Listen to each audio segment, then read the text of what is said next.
Please एक second और उसमें बहुत सारे जो पुलिस एहलकार हैं वो शहीद हुए हैं, in the line of duty वो शहीद हुए हैं। मैं उन शोहदा को, पुलिस ऑफिसर्स को, पुलिस के नौजवानों को जो वहाँ अपने जिम्मेदारियाँ फ़र्ज़ अदा करते हुए शहीद हो गए हैं, मैं उनको खराज तहसीन भी पेश करती हूँ। और मैं ये कहना चाहती हूँ कि पाकिस्तान के अवाम और कौम को उन पर फ़ख्र है। पुलिस के जो ड्यूटी अदा करते अपने फ़राइज़ के दौरान जो एहलकार शहीद होते हैं, उनको वो इज़्ज़त और मकाम नहीं मिलता, उनको जाँ बहक कहा जाता है। वो कौम के शोहदा हैं, कौम के बेटे हैं, उनको वही स्टेट फ्यूनरल्स मिलने चाहिए जिसके वो हकदार हैं। उनकी कुर्बानियों को भी उतना ही हाईलाइट किया जाना चाहिए जिसके वो हकदार हैं। वो अनसंग हीरोज़ होते हैं। मैं पाकिस्तान की पुलिस को, लाहौर की पुलिस को, जिन्होंने आज अपनी जानें दी हैं, ज़ख्मी हुए हैं, अपनी ड्यूटी अदा करते हुए, मैं उन सबको खराज तहसीन पेश करती हूँ और कौम से ये अपील करती हूँ कि उनकी कुर्बानियों को सराहें, उनकी कुर्बानियों को जो है वो हाईलाइट करें। वो भी कौम के बेटे हैं जो इस मिट्टी की हिफाजत के लिए शहीद हुए। अच्छा मैडम, कल मुलाकात हुई है आसिफ जरदारी साहब की, परवेज़ इलाही आप अपनी बात तो आज़म नज़ीर तारड़ साहब को एक्सेप्ट नहीं किया था, ये कह के कि परवेज़ नज़ीर बिल्कुल इधर ना जो अपनी बात करो। परवेज़ इलाही वो है जिनके मुतालिक बेनज़ीर उन्होंने खदशात का इज़हार किया, तो इस आप पॉलिटिकल जो डेवलपमेंट हुई है इसको आप इनका सवाल है। नहीं, मेरी बात सुने। मीटिंग्स अगर हो रही हैं तो आपको क्या इतराज़ है? मिलने दीजिए, मीटिंग्स चलती रहती हैं, कोई ऐसी बात नहीं है।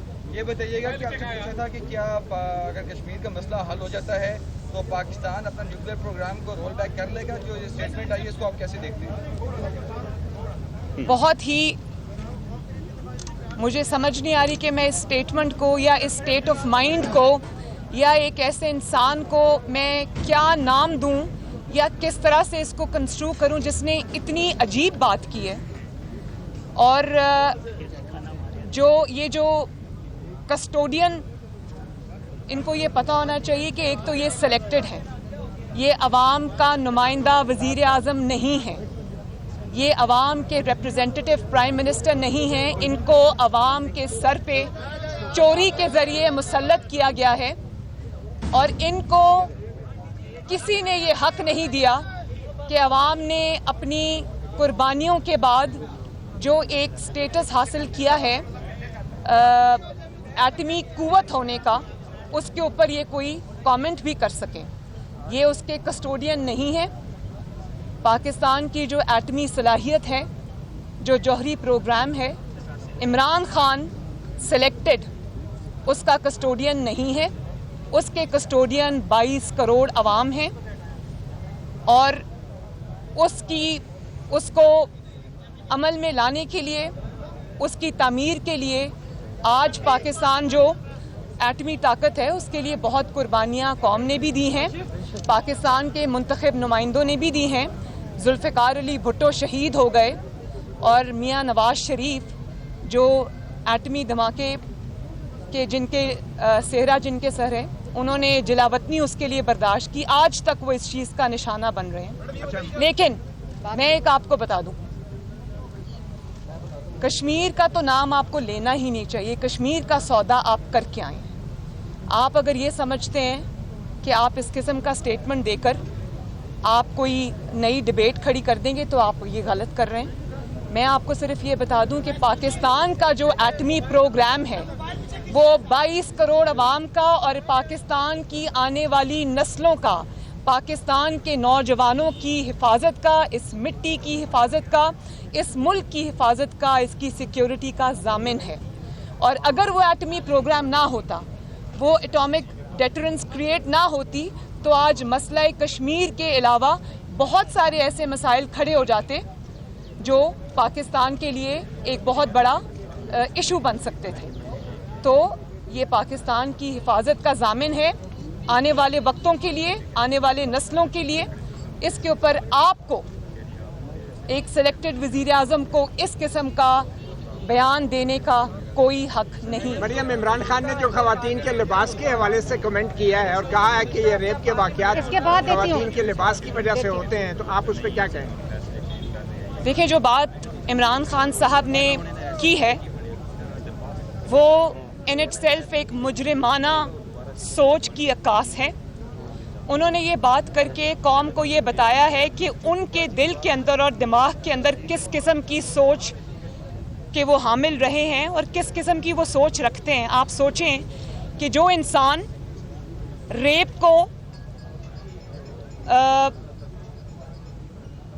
वैलिडेट करता है या रेप जैसे घिनौने जुर्म को वो मुजरिम को कहता है कि मुजरिम जो है वो जिम्मेदार नहीं है बल्कि मजलूम जिम्मेदार है, तो रेप अपॉलोजिस्ट जो हैं इनकी जान, इनके जो इस किस्म की सोच है उससे पाकिस्तान को आज़ादी चाहिए।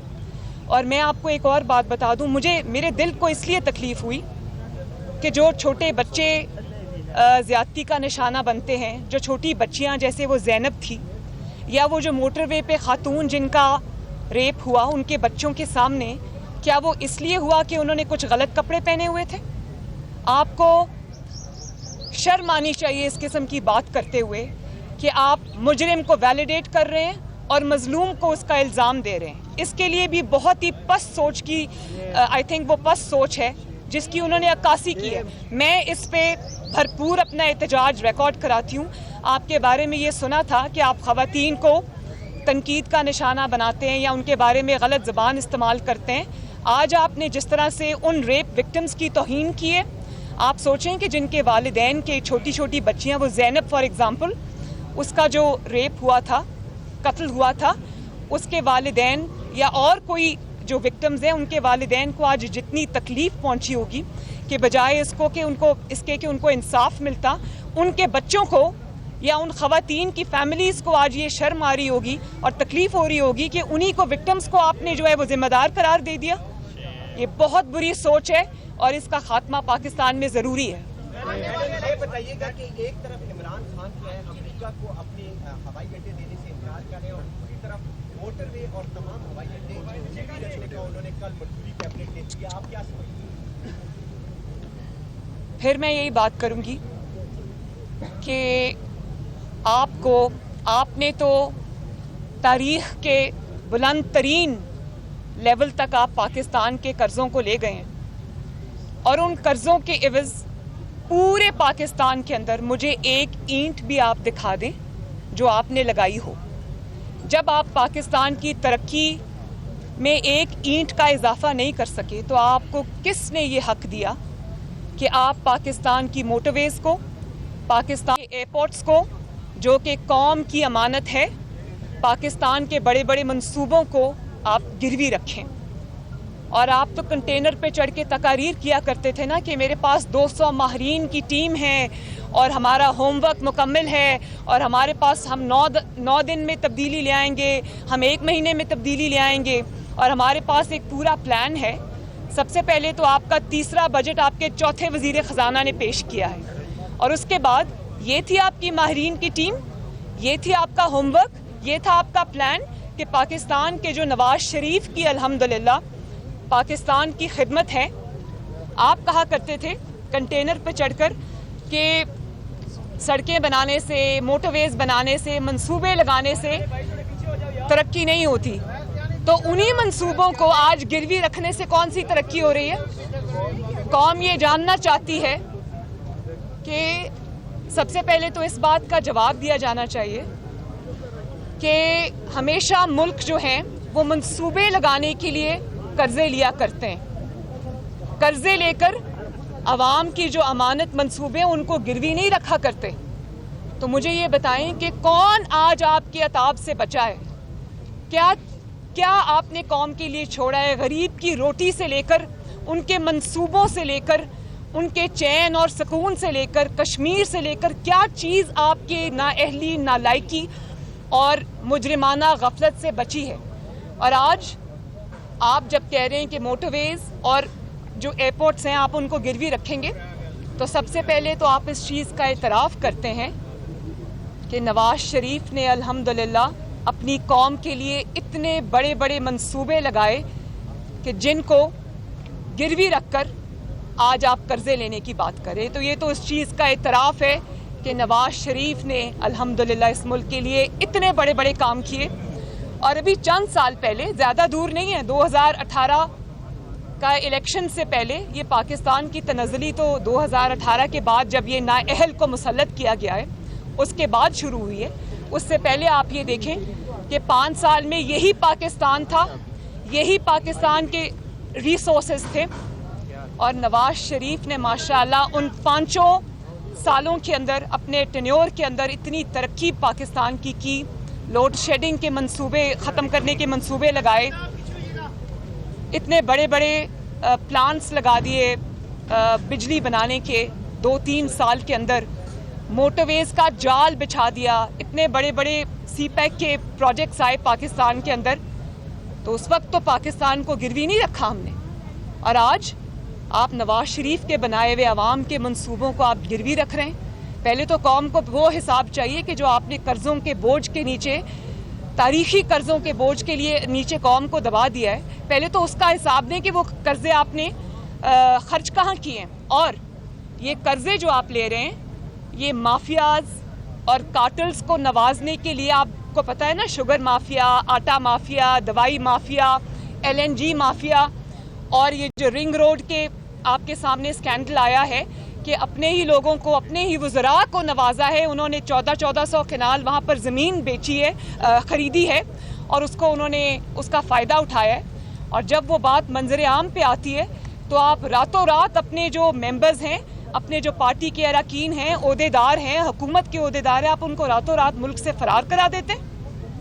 तो इन कार्टल्स के लिए, इन माफियाज के लिए आपने कर्जे लिए, शर्म आनी चाहिए। एक एक करके 4 बैंकों ने जो कर्जे हैं बास शख्सियात के वो माफ कर दिए और वो अरबों रुपए में बनते हैं।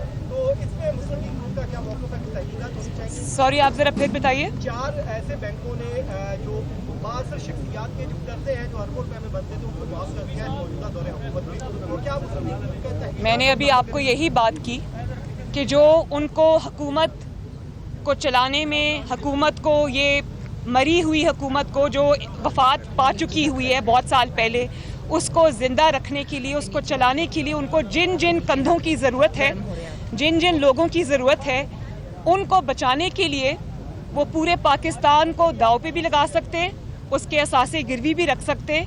लेकिन उनको, चाहे वो पिज़्ज़ा बनाता हो या वो रिंग रोड का कोई हो, उसको, या वो कोई आटा या चीनी माफिया का, उसको NRO देने के लिए उसके घर पहुंच जाते हैं, सिर्फ इसलिए कि इनकी गिरती हुई हुकूमत बरकरार रहे। लेकिन पाकिस्तान अब अफोर्ड नहीं कर सकता कि पाकिस्तान के लोग रोटी से लेकर, गैस से लेकर, बिजली से लेकर, पेट्रोल से लेकर, और अब वो इस किस्म की चीज़ों को फेस कर रहे हैं। तो ये हुकूमत, अल्लाह ताला इसकी जान जल्दी पाकिस्तान से छुड़ा दे ताकि लोग सुकून का सांस लें।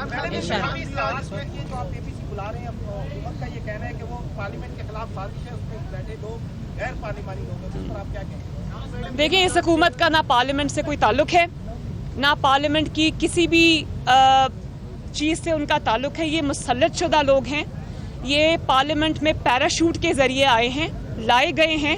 इसलिए मैं इनको पार्लियामेंट की किसी भी चीज़ में या मुंतखब हुकूमत नहीं समझती, या इनको डेमोक्रेसी में हिस्सेदार नहीं समझती, या ये पार्लियामेंट में स्टेक होल्डर्स नहीं हैं।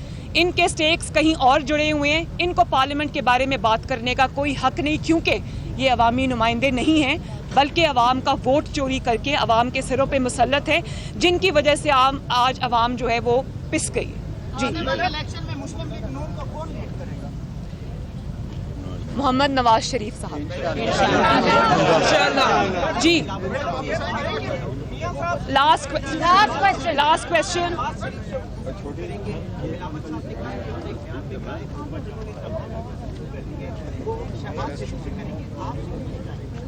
क्योंकि शहबाज शरीफ साहब प्रेसिडेंट ऑफ द पार्टी हैं, मुझे भी गुफ्तगू जब करनी होती है तो मैं शहबाज शरीफ साहब से और नवाज शरीफ साहब से गुफ्तगू करती हूँ, उन्हीं से इजाज़त लेती हूँ। तो अगर वो पार्टी प्रेसिडेंट से बात करेंगे तो सही करेंगे, क्योंकि वो हमारी पार्टी के प्रेसिडेंट हैं। मैडम, मियां साहब कब पाकिस्तान आए? इंशाल्लाह बहुत जल्दी। आप मुझे ये गारंटी दें कि नवाज शरीफ वापस आएंगे, उनको इंसाफ मिलेगा और उनकी ज़िंदगी को ख़तरा नहीं होगा। इन कातिलों के हाथ में उनकी ज़िंदगी नहीं होगी। मैं उनको शाम की फ़्लाइट से बुलाती हूँ। नायब सदर मुस्लिम लीग नून मरियम नवाज मीडिया से गुफ्तगू